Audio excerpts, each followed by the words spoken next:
Hello hi नमस्ते सर्वांना. मी रुपाली. आपल्या कथाप्रेमी या चॅनलवर तुम्हा सर्वांचं अगदी मनापासून स्वागत आहे. ज्यांनी कुणी पाठीमागचे भाग वाचले नसतील त्यांनी नक्की वाचून घ्या. तर चला कथेला सुरुवात करूया. रुद्रांश शिवाज्ञा भाग 13. रक्ताचा संशय आणि श्वासांचा अभिसार. जिथे एका बाजूला प्रेमाचा अथांग महासागर आहे तर दुसऱ्या बाजूला संशयाचे काळे ढग.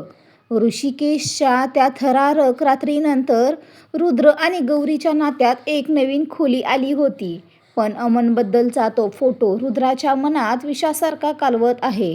ऋषिकेशची ती रात्र, गंगेचा खळखळाट आणि रक्ताने माखलेला मंदिराचा गाभारा. रुद्र आणि गौरी तिथून सुखरूप बाहेर पडले होते, पण त्यांच्या मनात शांतता नव्हती.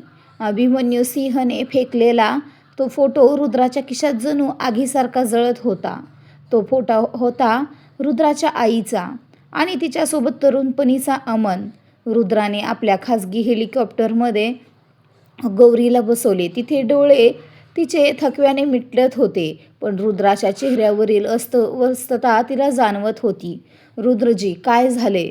तुम्ही त्या पेटीत काय पाहिलं? गौरीने त्याचा हात धरत विचारले. रुद्राने आपला चेहरा खिडकीबाहेर वळवला. काही नाही गौरी, फक्त काही जुन्या जखमा पुन्हा उघडल्या आहेत. तू आराम कर. आपल्याला नाशिकला पोहोचायचं आहे. नाशिकच्या सिंह फार्म हाऊसवर ते पोहोचले तेव्हा पहाट होत होती. ते फार्म हाऊस गोदावरी नदीच्या काठी एका निर्जन पण अत्यंत सुंदर जागी होते. चहूकडे द्राक्षांच्या बागा आणि मधोमध काळ्या पाषाणात बांधलेली ही वास्तू एखाद्या किल्ल्यासारखी भासत होती. गौरीला एका सुरक्षित खोलीत नेल्यानंतर रुद्राने स्वतःला त्याच्या दुसऱ्या खोलीत कोंडून घेतले. तो फोटो वारंवार पाहत होता. अमन, त्याचा सर्वात विश्वासू मित्र, त्याचा उजवा हात, तो त्याच्या आईसोबत काय करत होता आणि त्यांच्यात असं काय नातं होतं जे रुद्रापासून लपवलं गेलं. तेवढ्यात खोलीचा दरवाजा हळूच उघडला. गौरी आत आली. तिने अंगावर एक पातळ रेशमी शाल घेतली होती. तिचे केस ओले होते आणि चेहऱ्याचा एक निरागस ओलावा होता चेहऱ्यावर. रुद्रजी, तुम्ही स्वतःला का त्रास देताय? ती त्याच्या जवळ गेली आणि त्याच्या खांद्यावर हात ठेवत म्हणाली. रुद्राने तिला ओढून आपल्या कुशीत घेतले. त्याचे शरीर रागाने आणि संशयाने थरथरत होते, पण गौरीच्या स्पर्शाने त्याला एक अजब शांतता मिळाली. त्याने तिचे डोके आपल्या छातीवर ठेवले. गौरी, मला भीती वाटते. ज्यांच्यावर मी विश्वास ठेवला तेच जर शत्रू निघाले तर? गौरीने वर पाहिले. तिचे डोळे रुद्राच्या डोळ्यात विरघळले. मी आहे ना तुमच्यासोबत. जोपर्यंत मी आहे तोपर्यंत तुमचं कोणीही काहीही वाकडं करू शकणार नाही. तिने हळूच रुद्राच्या शर्टची बटणे काढायला सुरुवात केली. ऋषिकेशमध्ये त्याला लागलेल्या जखमांवर पट्टी बांधायची होती. रुद्राने तिचा हात पकडला. गौरी, हे तू काय करतेस? तुमची सेवा आणि तुमचं दुःख वाटून घेण्याचा प्रयत्न. ती हळूच कुजबुजली. रुद्राने तिला आपल्या इतक्या जवळ ओढले की त्यांच्या श्वासांची उष्णता एकमेकांना जाणवू लागली. त्याने तिचे कपाळ चुंबले आणि मग हळूहळू तिचे ओठ आपल्या अधरांनी टिपले. तो स्पर्श आज खूप वेगळा होता. यात वेदना होती, प्रेम होतं आणि एक प्रकारचं वेड होतं. बाहेर पाऊस सुरू झाला होता, पण आत प्रेमाचा अग्नी प्रज्वलित झाला होता. रुद्राने तिला उचलून बेडवर नेले. त्या रात्री सर्व जगाचा विसर पडला होता. रुद्राने आपल्या प्रत्येक स्पर्शाने गौरीला हे जाणवून दिले की तीच त्याच्या आयुष्याची खरी शक्ती आहे. त्यांच्या मिलनात एक पवित्रता होती. जणू शिव आणि शक्ती पुन्हा एकदा एकरूप होत होते. रुद्राने तिच्या पोटावर हात ठेवून आपल्या येणाऱ्या बाळाचा आशीर्वाद घेतला. त्या एकांतात त्यांच्या श्वासांचा लय आणि पावसाचा आवाज एक झाला होता. सकाळी जेव्हा रुद्र खाली आला तेव्हा अमन हॉलमध्ये उभा होता. त्याच्या हातात काही फाईल्स होत्या. रुद्राचे डोळे लाल झाले होते. त्याने खिशातून तो फोटो काढला आणि टेबलवर जोरात फेकला. हे काय आहे अमन? रुद्राचा आवाज एखाद्या ढगांच्या गडगडाटासारखा होता. अमनने तो फोटो पाहिला. त्याच्या चेहऱ्यावर कोणतेही भाव नव्हते. बदलले नाहीत, पण त्याच्या डोळ्यात एक खोल दुःख उमटले. सर, तुम्हाला हे कधी ना कधी समजणारच होतं.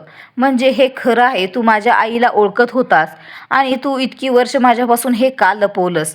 रुद्राने अमनची कॉलर पकडली.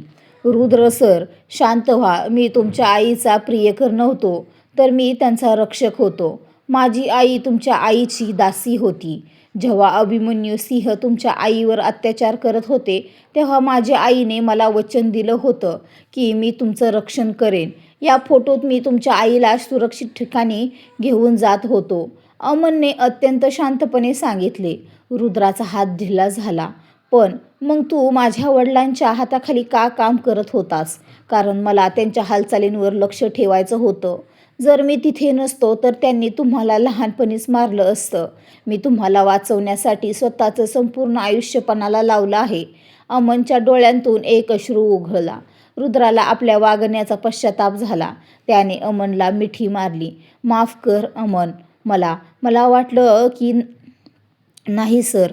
संशय येणं साहजिक होतं, पण आता वेळ कमी आहे. अभिमन्यू सिंह नाशिकला पोहोचले आहेत आणि त्यांना माहीत आहे की मृत्युंजय संहितेचा शेवटचा भाग याच फार्म हाऊसच्या खाली असलेल्या एका गुप्त गुहेत आहे. अचानक फार्म हाऊसच्या बाहेरील अलार्म वाजू लागला. रुद्राने खिडकीतून पाहिले तर काळोख्या जंगलातून 100हून अधिक टॉर्चचे प्रकाश दिसत होते. अभिमन्यूने आपल्या खासगी सैन्यासह प्रायव्हेट मिलिटरीसह हल्ला केला होता.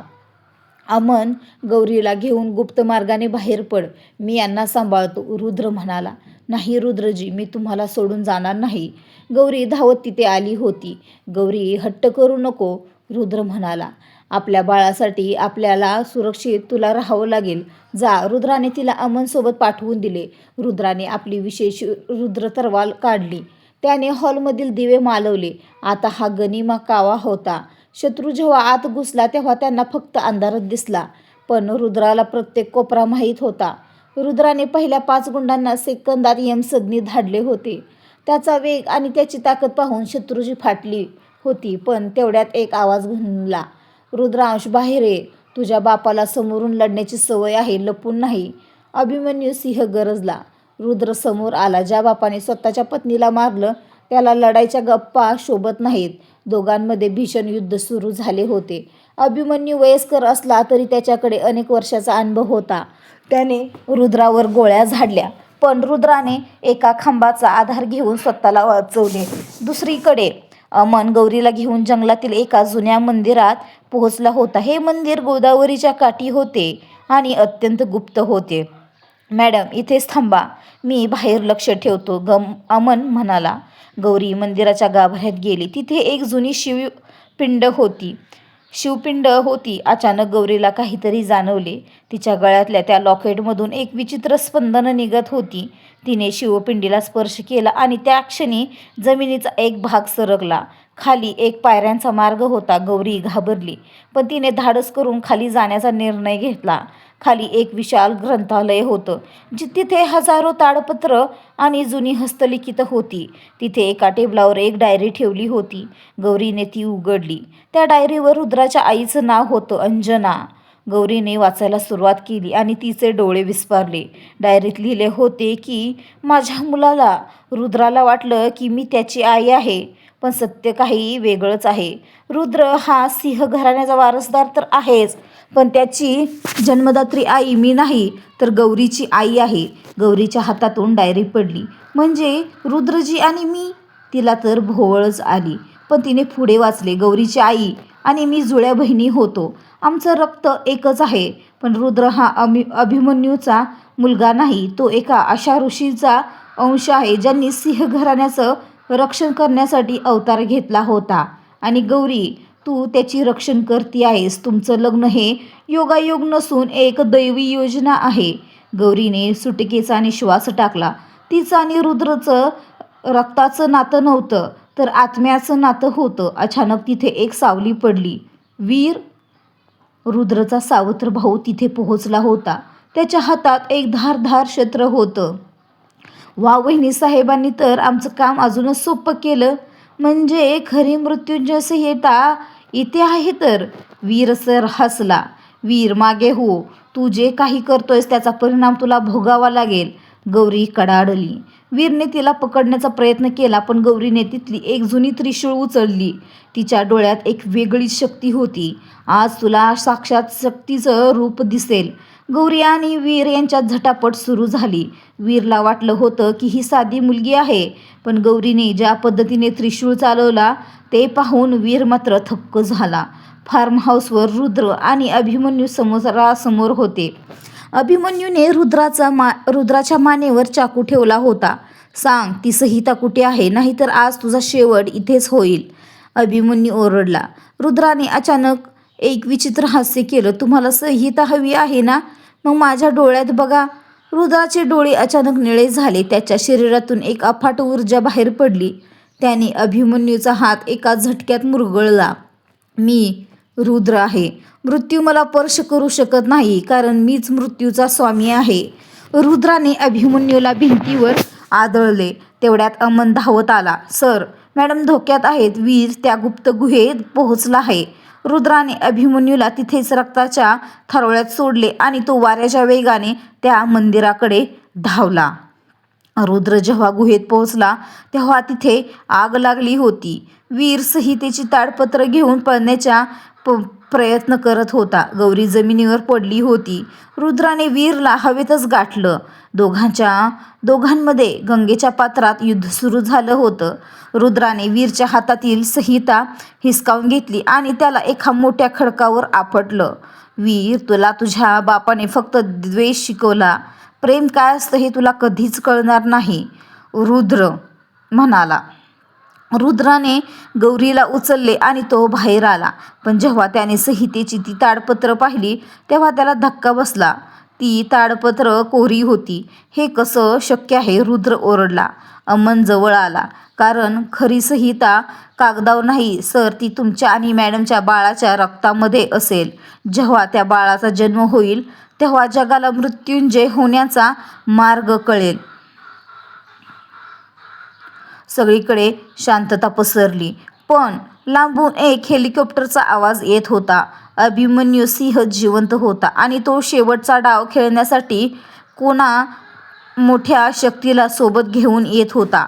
सगळ्या गडबडीनंतर रुद्र आणि गौरी गोदावरीच्या काठावर शांत बसले होते. सूर्य उगवत होता. रुद्राने गौरीचे डोके आपल्या खांद्यावर घेतले होते. गौरी, आज मला समजलं की आपल्या संघर्षाचा अंत नाहीये. आपल्याला आपल्या बाळासाठी लढावं लागेल. गौरीने त्याचा हात आपल्या पोटावर ठेवला. आपण लढू. तुम्ही माझे रुद्र आहात आणि मी तुमची गौरी. जोपर्यंत आपण एकत्र आहोत तोपर्यंत मृत्यूही आपल्या वाटेला येणार नाही. रुद्राने तिच्या कपाळावर एक दीर्घ चुंबन घेतले. त्यांच्यातील तो प्रेमाचा ओलावा आणि विश्वासाची ऊब भविष्यातील युद्धासाठी त्यांना तयार करत होती. पण सस्पेन्स अजून बाकी होता. अमनने गुपचूप एक फोन लावला होता. हो, रुद्राला अजून काहीच माहिती नाही. तिसरा भाग माझ्याकडे सुरक्षित आहे. तुम्ही तयार राहा. अमन कोणाशी बोलत होता? तो खरंच रुद्राचा मित्र आहे की अजून काही मोठं रहस्य दडलेलं आहे? जाणून घेण्यासाठी आपल्या चॅनलला सबस्क्राईब करा. पुढील भाग लवकरच येईल आणि बेल आयकॉन प्रेस करा, जेणेकरून तुम्हाला प्रत्येक भागाची नोटिफिकेशन भेटेल. भेटू लवकरच एका नवीन भागासह. कशी वाटते कथा कमेंटमध्ये सांगायला विसरू नका. तुमच्या कमेंट ज्या कथेला जास्त असतील तीच कथा संडेला येणार, नाहीतर मग कोणतीही कथा येणार नाही संडेला. तर चला पटापट कमेंट करत राहा आणि तुम्हाला या भागात कोणता पार्ट आवडला तो कमेंटमध्ये सांगा. नेक्स्ट पार्ट फक्त करू नका. तर छान कमेंट करा.